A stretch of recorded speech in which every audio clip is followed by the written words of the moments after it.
Today I have 3 car gadgets from Temu that I'm going to be testing out to see whether or not they work properly. Let's get started. Okay, so I've chosen products from basically 3 different categories to try out. The first one is a dash cam, the second one is an LED panel that goes on the back windshield, and the last one is a HUD or heads-up display that you use on the front windshield. Okay, let's open up the dash cam first. Now the reason I chose this dash cam is it actually includes 2 cameras. There's one that faces out the windshield, and then there's also another camera that faces inward toward the driver's side. That way you can record both angles inside and outside the car. Now inside the box, it looks like right here on top we're going to have the main camera itself. So again, this is the outward facing camera. This is the inward facing one, and you can adjust it a little bit just to get the right angle. You do also have a display on this one, some buttons on the bottom, and the USB-C port here on the top. Now deeper in the box, we have the instruction manual, a suction cup for the windshield, and the actual power cord, which does use, it looks like, a 12-volt adapter. So at the time of filming this camera only cost a little over $16 on Temu, which I think is a pretty good price, especially considering the features that you get, like a 1080p camera, night vision, wide-angle lenses. It does have a G sensor to detect crashes if that were to happen, and it even has cyclic recording, so it doesn't come with an SD card. There is an option to include one, but it does make it more expensive. But once you put an SD card in there, if it fills up, it'll overwrite itself. That way you're not going to run out of storage on your SD card. So with everything open now, let's go to the front and try it out. Okay, so I think the first thing that we need to do is install the suction cup. Now I do like that this is a suction cup because it means there's no adhesive going anywhere, so nothing's really permanent. As far as placement goes on the windshield, I'm assuming I probably just want it as centered as possible, so I'll shoot for somewhere around here that's right by my rear view mirror. Okay, yeah, that's definitely on there very solid. And to install the camera onto that mount, there's a little slot right here that this piece fits into. So basically I'm just going to slot that in there to hold the camera. Okay, yeah, and with that on, it feels very solid. Now it looks like the camera is on a ball joint as well, so whenever you have this positioned how you want it, you can just tighten this and it will have it more solidly held in place. And this camera is powered by USB-C, so I basically just need to plug in the 12 volt and then hopefully string the wire where it's not in the way to be able to power the camera. Now I do appreciate the length of the cord that they sent me, especially because if you watched my previous video with the Walmart clearance tech, this car charger did not have a long cord, made it a lot harder to string it across where it would be safe. With this, I have plenty of room to be able to string this however I need to so it's safe and out of the way. Wow, that was a lot harder than I expected it to be. Basically, all I did was plug it in here, run it under the driver's wheel, have it come out the top here again, and then just tuck it into this crevice all the way up to the visor. At that point, I could have it tucked into the visor, and then luckily, this little plastic piece here where my rear view mirror sits actually was able to come apart, so I was able to get the cord to run through it and come out right here. That way I had no excess cord, and honestly, I think it's a very clean installation. Okay, so now that it's installed, we can go ahead and plug it in. Okay, yeah, and it looks like it's working. So you can see through the windshield right here. Looks like on the top right, you have the little gamer face cam. So with the buttons on the bottom of the camera, you can actually change quite a few different things. Like for example, I noticed that the date on the clock here was wrong. So using the menu button, you can open this up and there's all sorts of different options that you can change, so you can tweak this to however you'd like it. Okay, so we've got that corrected now. And right here on the top right, you have the inward facing camera. That can also be changed. So pressing this button, you can actually cycle between a few different options, like just the inward facing camera, just the outward facing one, or a few different variations of both. I think this probably is the best one, which is probably why it's the default. Now, if you do want to end up playing back video, you just press this last button right here. I don't have an SD card in it right now, but that would be how you play it back. And then I just wanted to show you guys too, there are some security features on this camera as well. So with the motion detection, for example, if you turn this on, it turns the camera on when there's motion detected, and then it'll record for 30 seconds and store it into a file that does not get overwritten. And similar to that is parking wake. It combines the G sensor, so if there's any vibration detected by the car, again, it'll wake up, record, and then store to a file that does not get overwritten. Now with the G sensor, what that means is that there's a sensor built in function that can detect if the car gets into an accident, and then if you turn this mode on, it'll automatically store the footage from that. Now I think the next step is just going to be to put this to the test. So I'm going to drive around, we'll store some footage on it, we'll see how the night vision works as well when it's nighttime, and just get a good idea of whether or not I think this is worth it.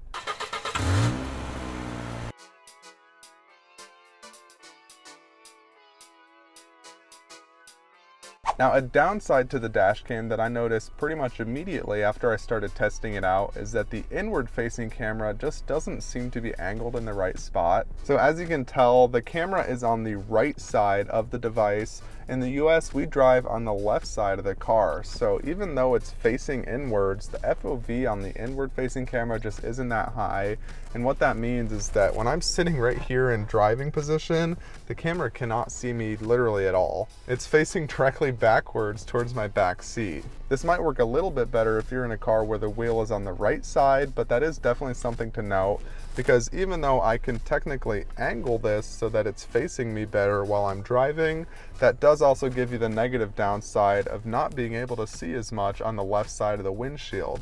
Another thing to note is that the inward facing camera does not seem to have night vision either, because as soon as it gets dark in the car, when it's dark outside, you just can't see anything in the face cam at all. So that is definitely a downside too. It kind of defeats the purpose of having that camera if it can't see you at nighttime. After doing lots of test driving and reviewing the footage over the past few days, I don't think this camera is the worst thing in the world. As we just talked about, the inward facing camera is pretty much useless other than in one use case.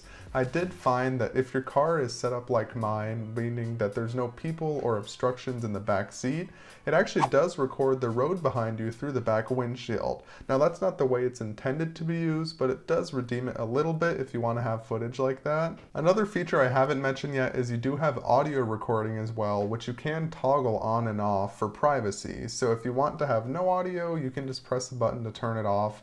Otherwise, you do have audio as well for any of the recordings. This is what the audio sounds like on the internal camera.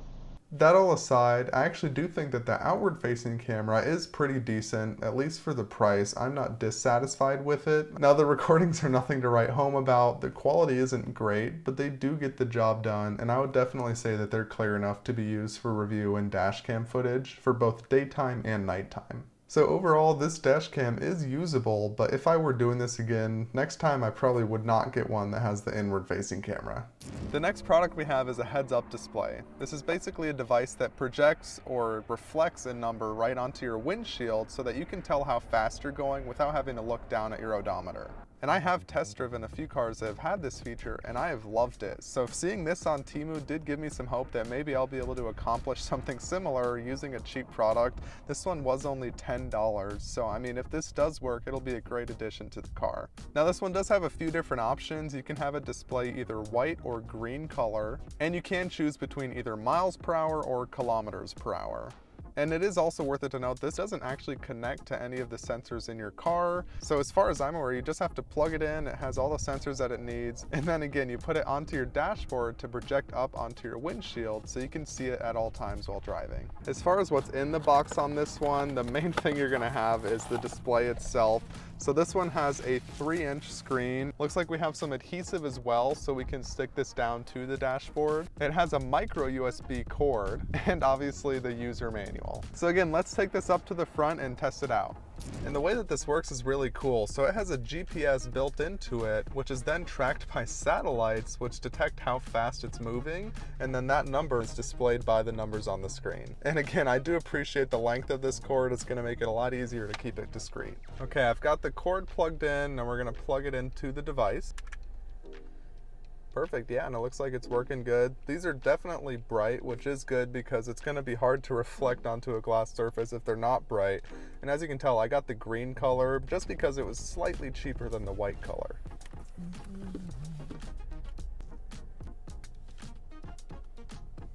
Okay, Okay, so actually while I was trying to dry fit that just to see about positioning of the HUD, I noticed I could not see the reflection of the numbers at all. Now I'm assuming the reason for that is that it's an extremely bright day, which unfortunately it normally is in Arizona. So I think what I'm going to do is put in my sunshade just so I can cover the windshield and get it a little darker in here. That way I can get it positioned correctly on my dashboard and hopefully see the reflections of the numbers at that point when it's a little darker. Okay, yeah, so I think that should work pretty good. Honestly, with it just a little bit darker in here, it is very visible. Let's see if you can still see that reflection once I take that sunshade off. Okay, yeah, unfortunately, now that that sunshade is gone, there's no way for me to see that reflection. I mean, you could see it before, even on the camera, but right now it's just completely gone. That being said, I mean, it sounds like this is probably going to be a nighttime product. I'm not going to write it off yet because maybe I will enjoy using it at night. I would still love to see if it's accurate and how fast I'm going, so we'll come back when it's dark out to see if it's working better then. Okay, so now that it's dark out, I've driven around a little bit and I can definitely tell you that this HUD is very easy to see. Really, my only critique of it is that the green color just really doesn't match with the rest of my car. So I mean, if you look at the interior of my car, it's pretty clear that most of the other interior lights are white. And like I said before, white was an option that I probably should have gone with. I got the green one just because it was a little bit cheaper, but yeah, I mean, I would definitely take that into consideration if you're looking for something like this. So as I'm driving here, honestly, I think this looks pretty good. I am impressed by the clarity of it. Even though it's a reflection, I can really only see the numbers and not the device itself, which is nice.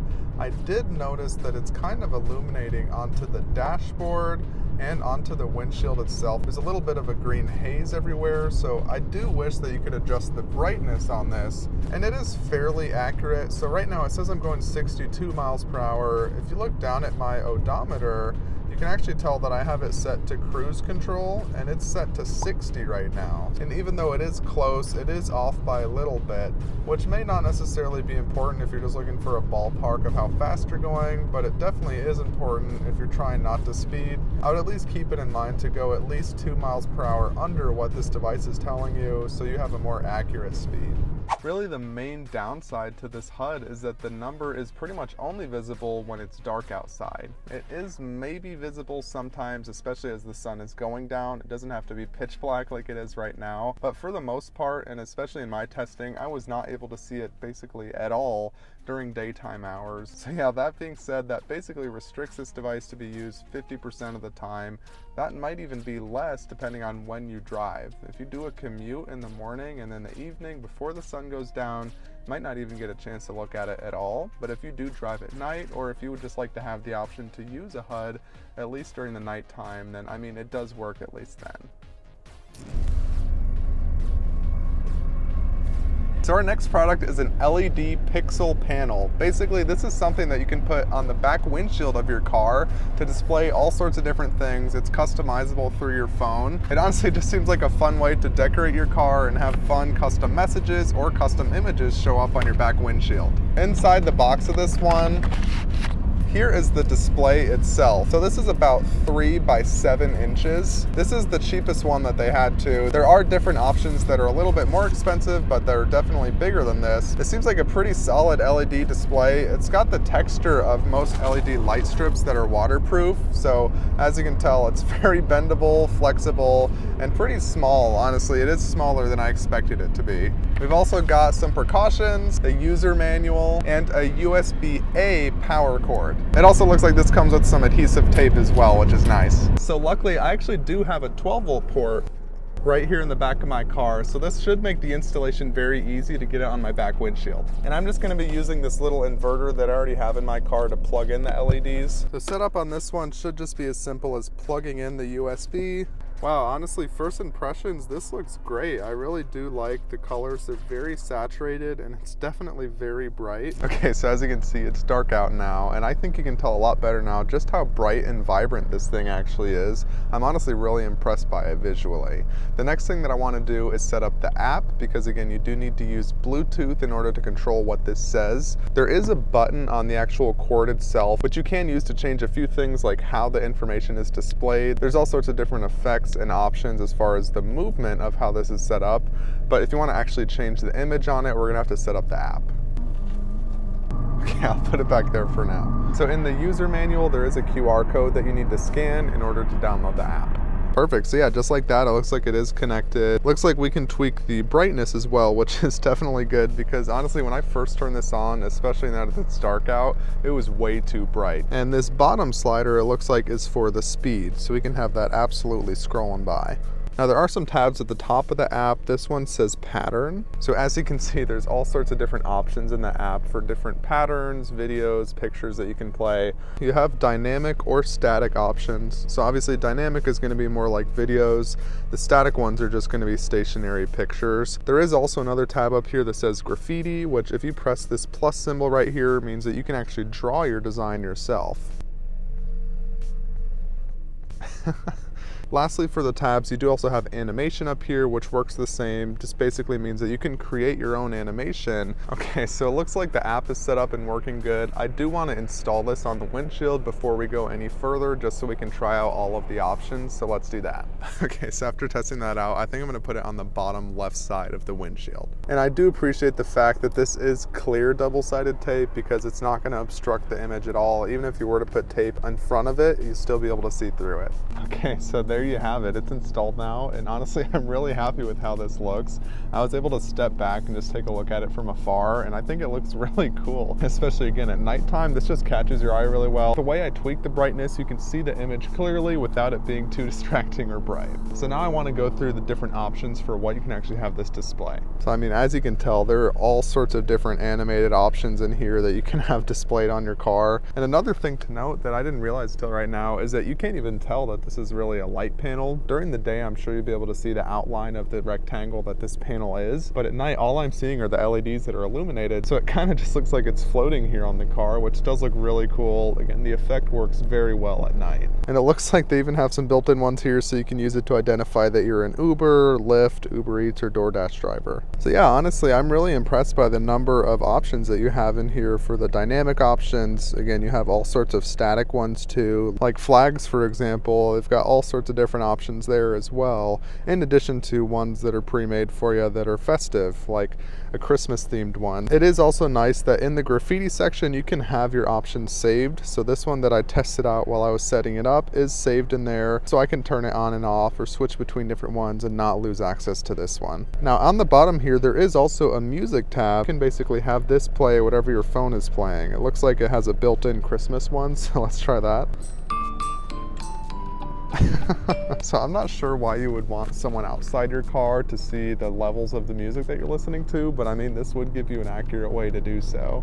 Now the first tab that you're open to when you open the app is text, which basically just gives you the ability to write out a custom message which will display on there. So once you write out your text, you can have it rotated, so you can even use this in portrait mode. It looks like it does not have to be horizontal, and then you do have access to change whether or not it's bold. Right here, the mode is basically just going to choose how the text is displayed. So if you wanted to go left to right like this is probably the most common one just because it reads the way you'd expect it to, but you can also go right to left, up, or down as well. You can also tweak the colors of the letters as well, so you can have them all set to a certain color, or there are preset color modes which basically change the colors of the letters to different random ones so that it has that kind of look. Okay, so honestly, I'm really impressed by this one. It works very well, it's easy to adjust and basically tweak everything in the app, whether it's brightness or what you have displaying.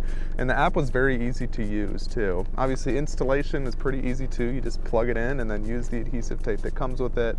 So overall, I'm actually really thrilled with this one. I would say this is probably my favorite product on this list, just because it was so easy to use and also so fun and so customizable. I hope you enjoyed checking out these Temu products as much as I did, and I'm very grateful for you watching this video. If you'd like to see content like this again in the future, make sure you subscribe to my channel, and I do all sorts of different tech content. I have made Temu videos before. If you're interested in checking one out, I'll put one right here. Thank you so much for watching.